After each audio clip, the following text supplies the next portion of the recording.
The crisp autumn morning of 2157, Commander Park Jin gazed out the towering windows of Seoul's Global Defense Center.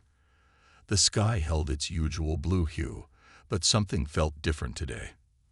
The air itself seemed to buzz with anticipation, as if the universe itself knew this was no ordinary morning.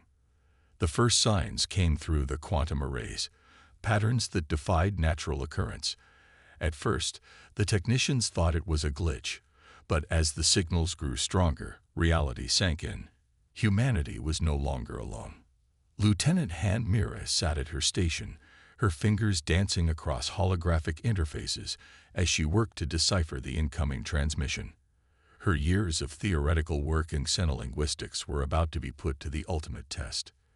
The message pattern showed signs of mathematical precision that could only be artificial in origin. Commander Park watched the team work, his posture perfect despite the growing tension in the room. Years of military discipline helped him maintain his calm exterior, but inside, his heart raced.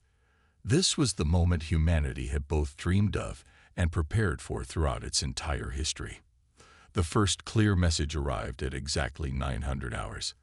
The translation matrices hummed as they processed the alien language, converting it into something humans could understand. Lieutenant Han's eyes widened as the first coherent words appeared on her screen. "Greetings, people of Earth. We are the Galactic Confederation." The room fell silent. Decades of watching science fiction movies hadn't prepared them for the reality of this moment. The message continued to flow, revealing that the Confederation was a coalition of spacefaring species who had been observing Earth's development from afar. Commander Park approached the central command table as more data streamed in. Three-dimensional star maps materialized in the air, showing Earth's position relative to Confederation space. They weren't just close, they had been neighbors all along. Lieutenant Han worked through the night, establishing proper communication protocols. The aliens' language was complex, but followed logical patterns that made translation possible. As dawn approached, she made a breakthrough that would change everything. "Commander," she called out, her voice steady despite her exhaustion. "They're requesting a face-to-face meeting. They've noticed our recent achievements in faster-than-light travel." The news spread through the facility like wildfire. Humanity had only achieved its first successful FTL flight 3 months ago, in a test that was supposed to be completely secret. The fact that the Confederation knew about it spoke volumes about their monitoring capabilities. As the sun rose over Seoul, a new message arrived. The Confederation was sending a diplomatic envoy, a representative of the stellar species. The message included visual data, showing beings made of crystalline structures that seemed to shimmer with inner light. The defense center transformed into a hive of activity. Security protocols were reviewed and updated. First contact procedures, long thought theoretical, were put into action. Commander Park oversaw it all, ensuring every detail was perfect. The stellar ambassador arrived 3 days later, their ship descending through Earth's atmosphere like a falling star. The vessel itself was a marvel of engineering, its surface seeming to bend light around it in impossible ways. When the ambassador emerged, even the most seasoned military personnel found themselves holding their breath. The crystalline being stood nearly 8 feet tall, its form catching and refracting light in mesmerizing patterns. Despite its alien appearance, there was an undeniable intelligence in its movements. Lieutenant Han stepped forward, ready to serve as Earth's voice. The ambassador spoke, its words translated in real time through the systems she had helped develop. "Your achievements are remarkable," it said, its form pulsing with what seemed like genuine interest. "Your species has achieved in centuries what took others millennia." Commander Park and Lieutenant Han exchanged glances. The pride in the room was palpable, but so was the uncertainty. The ambassador's words carried an undertone that suggested they had been watching humanity for quite some time. The meeting continued for hours, with the ambassador sharing insights about the galaxy that confirmed and contradicted much of what humanity had theorized. They learned of countless civilizations, of trade routes spanning thousands of light years, and of technologies that seemed like magic. "Complete success, sir," Captain Lee reported. "They see exactly what we want them to see. A young, promising species that poses no immediate threat to the galactic order." He paused before adding, "The observer's own arrogance made our job easier." Commander Park nodded, satisfied. Humanity had learned long ago that appearing harmless could be the greatest advantage of all. While the Confederation dismissed Earth's military as developing and primitive, humanity's true capabilities remained safely hidden, ready if ever needed. The observer's ship departed Earth's atmosphere the next day, carrying a report that would make its way through the Confederation's military hierarchy. Earth would be classified as a Level 2 civilization, promising but technologically inferior. It was exactly the classification Earth's military command had aimed for. As Captain Lee watched the alien ship disappear into the stars, he couldn't help but appreciate the irony. The very beings who had mastered space travel couldn't see past their own preconceptions. Earth would continue to develop in plain sight, hidden behind a carefully constructed mask of technological inferiority, waiting for the day when showing its true strength might become necessary. The red dust of Mars swirled outside the colony's reinforced windows as Colonel Kim Dai completed his routine morning inspection. The Martian colony had grown significantly over the past 5 years, now housing over 50,000 humans in its sprawling underground complexes. On the surface, simple atmospheric processors and basic defense turrets dotted the landscape.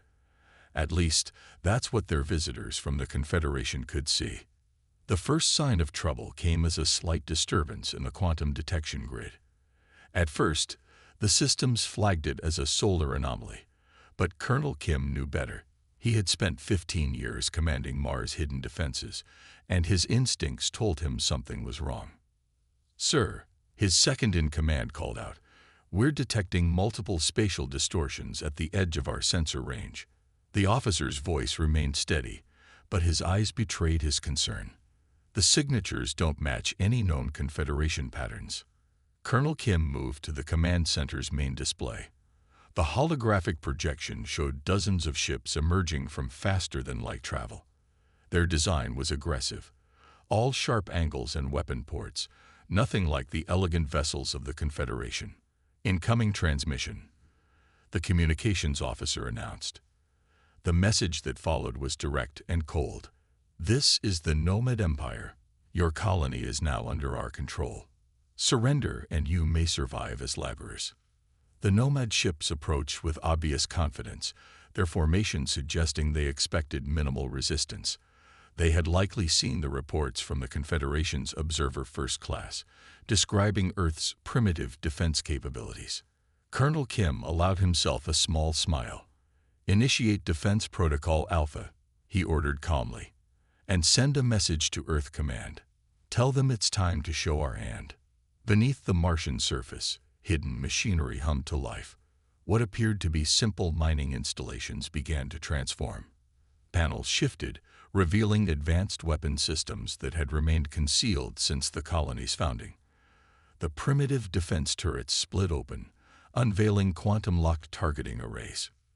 The Nomad fleet moved closer, their scanners likely showing only the basic defenses they expected. Colonel Kim watched their approach on the tactical display, timing his response carefully. "All units, prepare to execute on my mark." The first Nomad ship entered optimal range. Colonel Kim took a deep breath.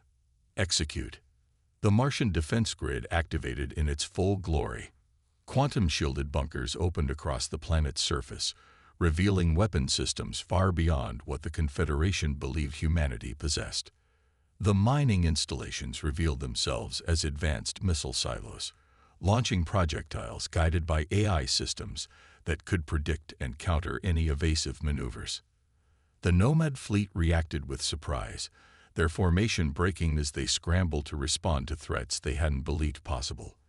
Their shields, designed to handle the primitive weapons they expected, proved inadequate against Earth's true technology. Colonel Kim directed the battle from his command center, orchestrating a defense that would be studied for generations to come.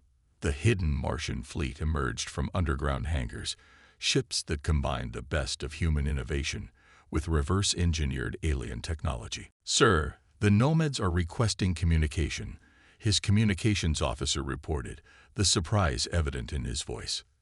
The main screen showed the nomad commander, a being with features that seemed carved from dark stone.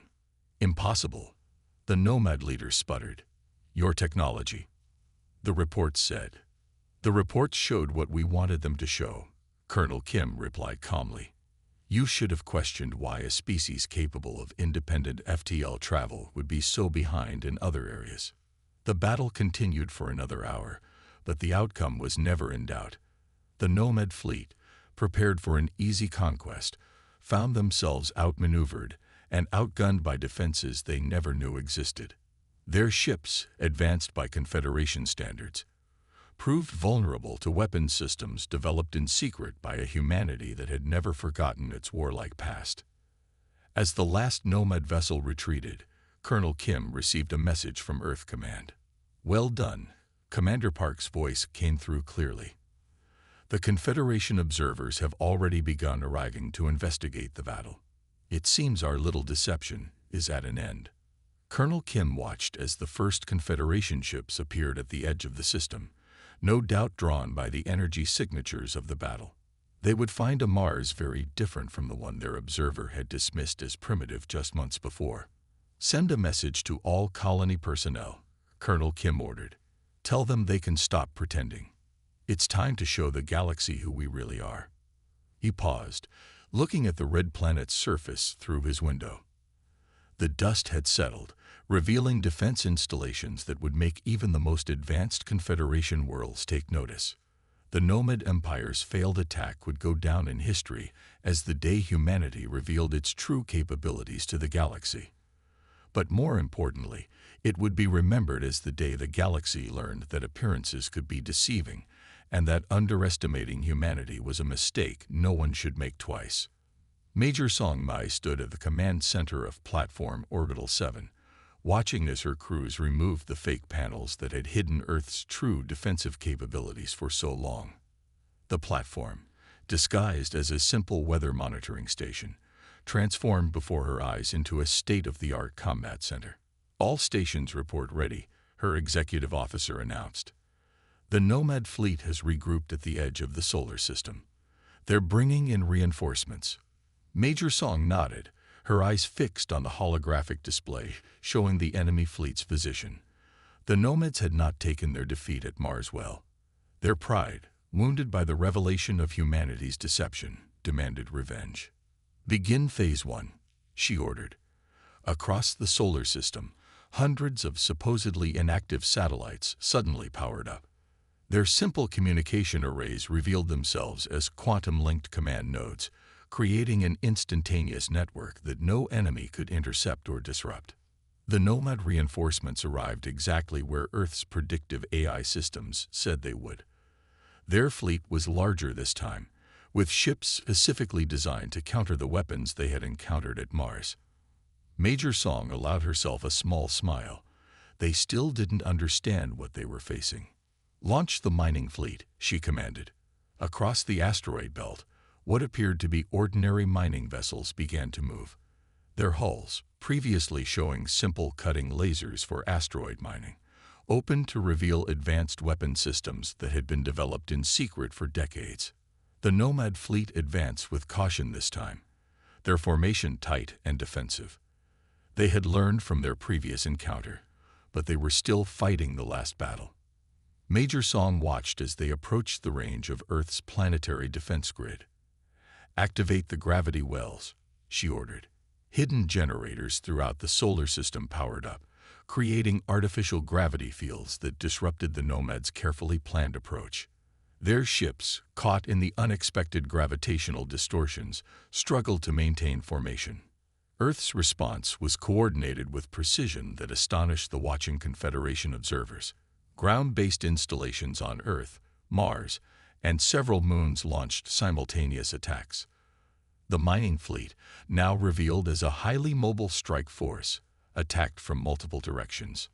Major Song directed the battle with calm efficiency, coordinating forces across millions of kilometers of space. The quantum communication network allowed her to react to enemy movements instantly, while the nomads struggled with the light speed delay of their conventional communications. "They're attempting to hack our systems," reported her cyber warfare officer. Major Song nodded. It was expected. What the nomads didn't know was that Earth's apparent computer vulnerability had been another deception. Their cyber attacks encountered AI defense systems far more advanced than anything they had prepared for. The battle unfolded across multiple dimensions of warfare. In space, Earth's ships demonstrated maneuvers that should have been impossible for their apparent level of technology. On the ground, defense installations revealed weapon systems that had been carefully hidden from prying eyes. In cyberspace, human AI systems countered and reversed enemy attacks with devastating effect. "Major," her sensor officer called out, "Confederation vessels are arriving to observe the battle." The elegant ships of the galactic community appeared at the edge of the combat zone, their sensors no doubt recording everything they saw. Let them watch, Major Song thought. The time for hiding their capabilities was over. She ordered the activation of their most advanced systems, including technology that even the Confederation had not yet mastered. The gravitic manipulation fields intensified, creating areas where the laws of physics themselves seemed to bend to humanity's will. The Nomad fleet found itself caught in a trap of its own making. Their ships, designed to counter what they had seen at Mars, were unprepared for the full range of Earth's military technology. One by one, their vessels were disabled or destroyed by weapons they couldn't understand, let alone defend against. "Enemy fleet is in full retreat," announced the tactical officer. The remaining Nomad ships fled the solar system, leaving behind a battlefield that would change galactic politics forever.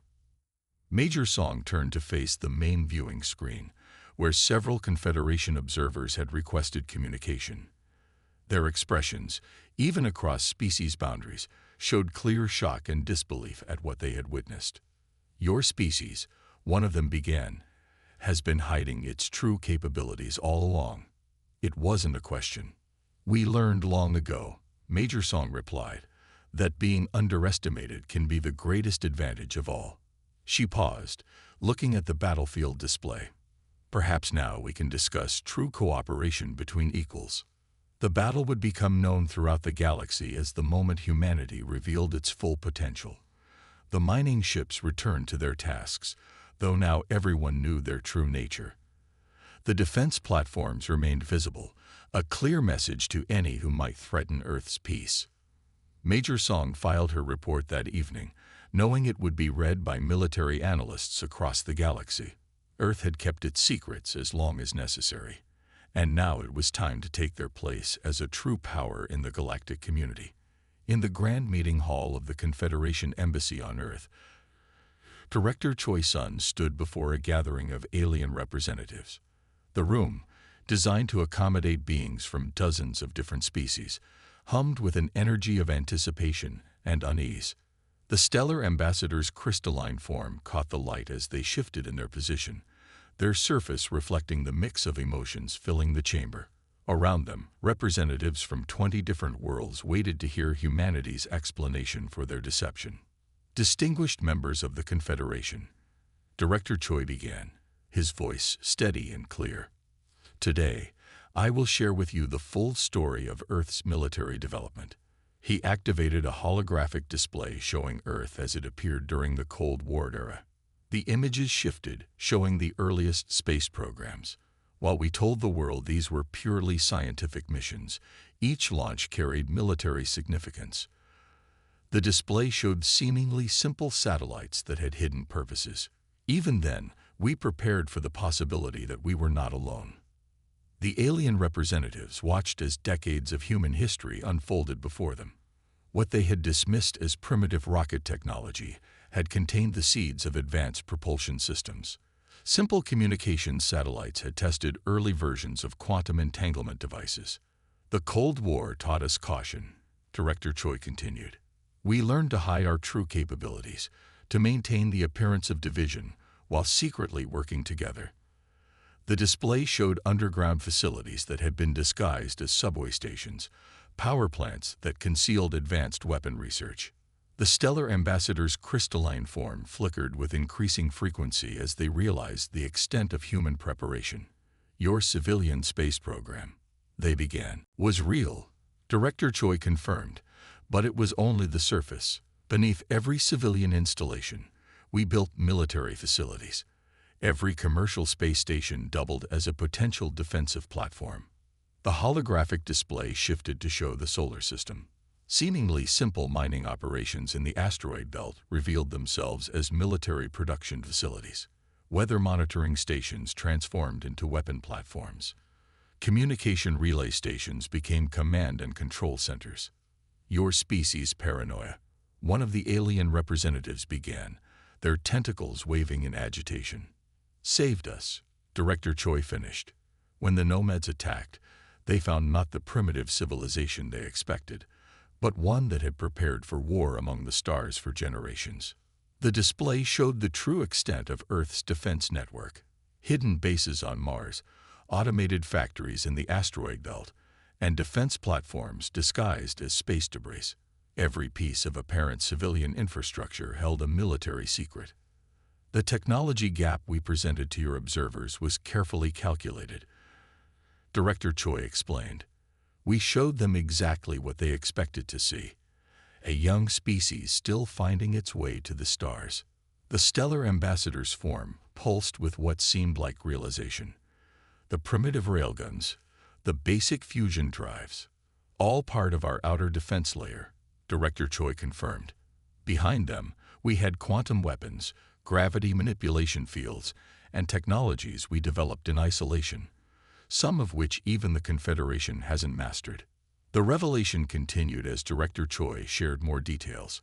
Earth's apparent political divisions had masked a unified defense strategy. The seemingly chaotic development of human technology had been carefully orchestrated to conceal their true capabilities. But why? Asked another representative. Why maintain such an elaborate deception? Director Choi's expression remained calm as he responded. Because we didn't know who we would meet among the stars. We hoped for friendship but prepared for war. The history of our own world taught us that preparation could mean survival. The meeting continued for hours as Earth revealed more of its true nature. The alien representatives learned how humans had turned their greatest weakness, their tendency toward paranoia and preparation for the worst, into their greatest strength. As the session drew to a close, the stellar ambassador rose, their crystalline form catching the light in new patterns. We misjudged your species, they admitted. We saw what we expected to see, a young race taking its first steps into the galaxy. Instead, we found one that had been preparing for this moment for generations. Director Choi nodded in acknowledgement. Now that the truth is known, we hope to work with the Confederation as equals. Our preparation wasn't just for war. It was to ensure we could meet any species as partners, not subjects. The revelation would change how the galaxy viewed humanity. What had seemed like technological gaps were revealed as careful deception. What had appeared as primitive development was shown to be calculated preparation. Earth had hidden its true nature not out of fear, but out of wisdom learned from its own history. The halls of the Confederation War College stretched before Admiral Lee Soo as she walked toward the main lecture hall. The building, designed to accommodate beings from 1,000 worlds, reflected the advanced nature of galactic society. Yet today, these halls would echo with lessons from Earth. Students from dozens of species filled the auditorium. Some floated in anti-gravity fields, others sat in specially designed chairs, while crystalline beings simply stood in their natural forms. All of them focused intently on the human woman who took the stage. Admiral Lee began her lecture by displaying a hologram of Earth's solar system. Military excellence, she started, isn't about having the most advanced technology. It's about using what you have in ways your opponent doesn't expect. The audience watched as she demonstrated how Earth had transformed simple mining equipment into devastating weapons. Their industrial lasers, designed to cut asteroids, had proven equally effective against warship armor. Tractor beams meant for moving ore became tools for disrupting enemy formations. The key to Earth's success, Admiral Lee continued, lies not in our weapons, but in our approach to warfare. She showed examples from human history, from ancient battles to modern space combat. We learn from every conflict, adapt to every situation, and never stop innovating. The alien students took notes as she explained how Earth combined different types of warfare. Space combat merged with cyber attacks, ground operations coordinated with orbital strikes, and psychological warfare complemented physical battles. This comprehensive approach had surprised the nomads, who expected to face only space combat. Traditional military doctrine, she explained, often focuses on dominating a single aspect of warfare. Earth's approach is different. We see every tool, every technology, every tactic as part of a single, unified strategy. In the following days, Admiral Lee led practical exercises. Alien military officers learned to think like humans, to see opportunities where others saw limitations. They studied how Earth had hidden its true capabilities, not just through technology, but through careful manipulation of expectations. The term Earth pattern warfare spread through the college and beyond. Military commanders from across the galaxy began to study human history, fascinated by how a seemingly primitive species had prepared so thoroughly for interstellar conflict. Your species' paranoia, one student commented during a discussion, turned out to be a gift to the galaxy. The alien officer, a being of pure energy contained in a protective field, had been analyzing Earth's defensive preparations. Admiral Lee nodded. We spent centuries preparing for the worst while hoping for the best. When the nomads attacked, that preparation paid off not just for Earth, but for the entire Confederation. The practical implications of human military thinking began to show across Confederation space. Worlds that had relied solely on advanced technology started developing backup systems. Species that had specialized in single forms of warfare began training in multiple disciplines. The most valuable lesson, Admiral Lee told her final class, is that true military strength comes from flexibility and deception. The weapon your enemy knows about is often less effective than the one they don't expect. The War College's governing board, impressed by the impact of human military theory, established a permanent Earth Studies department. Admiral Lee's lectures were recorded and distributed throughout Confederation space, becoming required study for military officers of all species. As she prepared to return to Earth, Admiral Lee reflected on how far humanity had come. From hiding their capabilities to teaching them to others, humans had earned their place among the stars not through technological superiority, but through innovative thinking and careful preparation. The Confederation War College would never be the same. Human military principles reshaped galactic warfare, not by making it more violent, but by making it more thoughtful, more comprehensive, and ultimately more effective.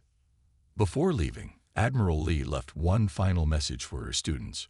Remember, the greatest victory is not the battle won through superior firepower, but the one prevented through superior preparation and understanding. Earth's recognition as a military power had come not from the strength of its weapons, but from the wisdom of its approach to warfare. In teaching others, humanity had proven that true power lies not in technology alone, but in how you use what you have. The legacy of Earth's military thinking would continue to influence galactic warfare for generations to come, a testament to the unique perspective that humanity brought to the stars. The term Earth pattern warfare became synonymous with innovative, comprehensive, and effective military strategy throughout the known galaxy. Fleet Admiral Park stood at the window of the Confederation Military Council chamber, gazing at the stars that now seemed much closer than they had a decade ago. The room, designed to host representatives from hundreds of worlds, had changed to include a permanent section for Earth's delegation. 10 years had transformed humanity's place in the galaxy. What began with a cautious first contact had evolved into a partnership that reshaped galactic military doctrine. Earth's seat on the Military Council symbolized more than just recognition. It represented a fundamental shift in how the galaxy approached warfare and defense. In another wing of the massive space station, Diplomatic Corps Director Han Mira met with representatives from newly discovered civilizations. Her role had expanded far beyond her original position as a xenolinguist. She now helped other young species navigate their entry into galactic society, sharing Earth's experiences and lessons. The key, she explained to a group of new representatives, is maintaining your cultural identity while adapting to galactic standards. Her words carried the weight of Earth's experience, of a world that had hidden its strength until the right moment. The integration of human military knowledge with alien technology produced remarkable results. Training centers across Confederation space now taught combined tactics developed on Earth. Fleet Admiral Park oversaw programs where human strategic thinking enhanced the effectiveness of advanced alien weapons. Technology alone doesn't win battles, Park often reminded his alien colleagues. It's the mind behind the weapon that matters most. This philosophy had become central to Confederation military doctrine, replacing the old reliance on pure technological superiority. Earth's influence spread beyond military matters. Human approaches to problem-solving, shaped by centuries of preparing for the unknown, proved valuable in civilian applications. The same creativity that had hidden military installations in civilian infrastructure now helped design more efficient space stations and colonies. Director Han's diplomatic initiatives helped forge connections between different species, using Earth's experience as a bridge. We all face the same challenges, she would say. The only difference is how we prepare for them. The Confederation's archives recorded Earth's rise as a turning point in galactic history. The story spread across the stars. How a young species, isolated and paranoid, had turned those very traits into strengths. How careful preparation and innovative thinking had proven more valuable than pure technological advancement. Fleet Admiral Park's programs continued to evolve, combining human strategic principles with alien capabilities in ways neither side had imagined possible.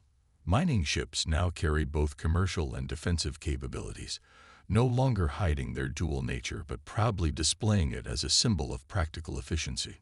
The term Earth pattern thinking became common across the galaxy, describing approaches that combined careful preparation with innovative adaptation. Species that had once looked down on Earth's primitive technology now sought to understand the mindset that had fooled them so completely. Director Han found herself teaching not just language but understanding. Earth's greatest achievement, she told her diplomatic students, wasn't fooling the galaxy about our capabilities. It was showing everyone that different paths to advancement are possible. The new order brought changes no one had expected.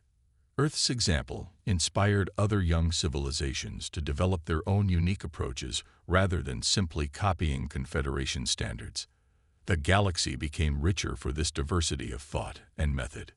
10 years after first contact, humanity's influence had spread far beyond military matters. Earth's approach to problem-solving, its combination of preparation and innovation, had become part of galactic culture. The legend of how a primitive world had hidden its true nature became a story told across the stars. As Fleet Admiral Park looked out at the galaxy that had become humanity's home, he reflected on how far they had come. Earth had earned its place not through conquest or technological superiority, but through the strength of its ideas and the wisdom of its preparation. The story ended, but the legacy continued, spreading across the stars as new species joined the galactic community. Earth's rise became more than just a legend. It became a model for how determination, careful planning, and innovative thinking could overcome any challenge the universe might present.